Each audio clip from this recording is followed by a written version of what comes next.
Hello study buddies. So, part 1 of Mendel important 100 questions में हमने 1 से लेके 26 तक कंप्लीट कर लिया था.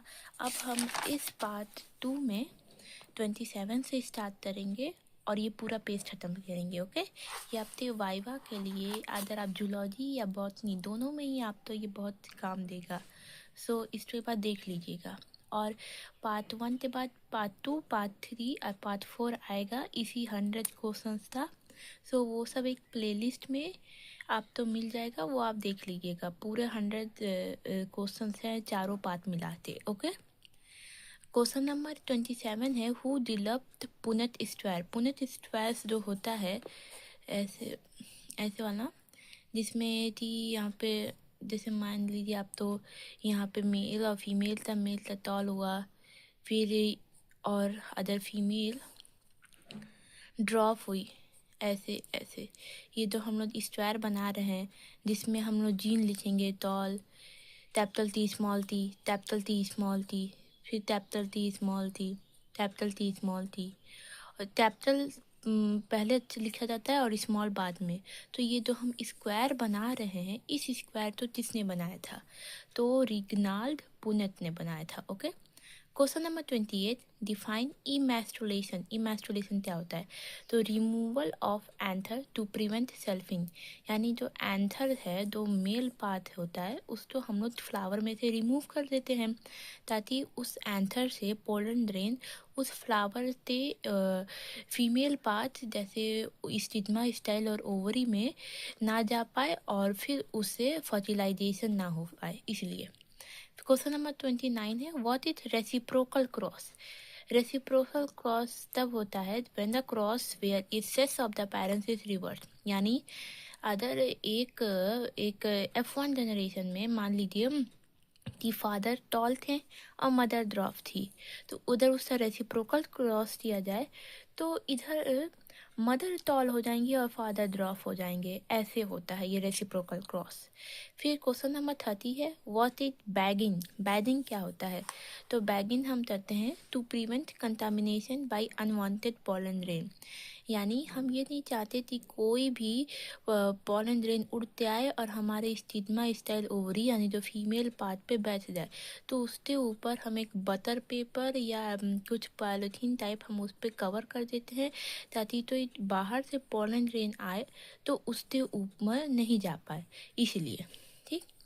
क्वेश्चन नंबर 31 है how many laws did the Mendel propose. Mendel ने कितने लॉ प्रपोज किए थे? 3. लेकिन और what is the first law. First law क्या है? Law of dominance. एक्चुअली इसको फिनोमिना ऑफ डोमिनेंस भी कहा जाता है बिकॉज कई साइंटिस्ट मानते हैं कि ये लॉ नहीं कहलाएगा क्योंकि ये हर जगह ट्रू नहीं होता. That's why. बाकी आप ऐसे मान सकते हैं कि ये लॉ ऑफ डोमिनेंस होता है. एंड सेकेंड लॉ क्या आता है? Law of segregation. Third law क्या आता है? Law of independent assortment. Law of dominance में यानी जो डोमिनेंट ट्रेट होगा वही अपने आप तो शो करेगा, रिसेसिव ट्रेट नहीं शो करेगा, स्पेशली F1 जनरेशन में. लॉ ऑफ सेग्रीगेशन में हम ये सोच सकते हैं कि कई सारे ट्रेट्स शो कर सकते हैं, इंडिपेंडेंटली शो कर सकते हैं उनके बारे में. और लॉ ऑफ इंडिपेंडेंट असॉर्टमेंट में यानी कोई दो डिफरेंट कैरेक्टर एक दूसरे पे डिपेंडेंट नहीं है. फिर क्वेश्चन नंबर 35 में व्हाट इज यूनिवर्सल लॉ, यानी कौन सा लॉ हमेशा सच होता है? तो लॉ ऑफ फेडरेशन हमेशा ट्रू है, हमेशा सच होता है. क्वेश्चन नंबर 36 है name another name for second law. Second law कौन सा था? Law of segregation. तो लॉ सेग्रीगेशन का पूरा दूसरा नाम क्या होता है? तो law of purity of damage होता है. फिर क्वेश्चन नंबर 37 है which law is based on dihybrid cross. Dihybrid cross पे कौन सा लॉ बेस्ड है? Law of independent assortment based है.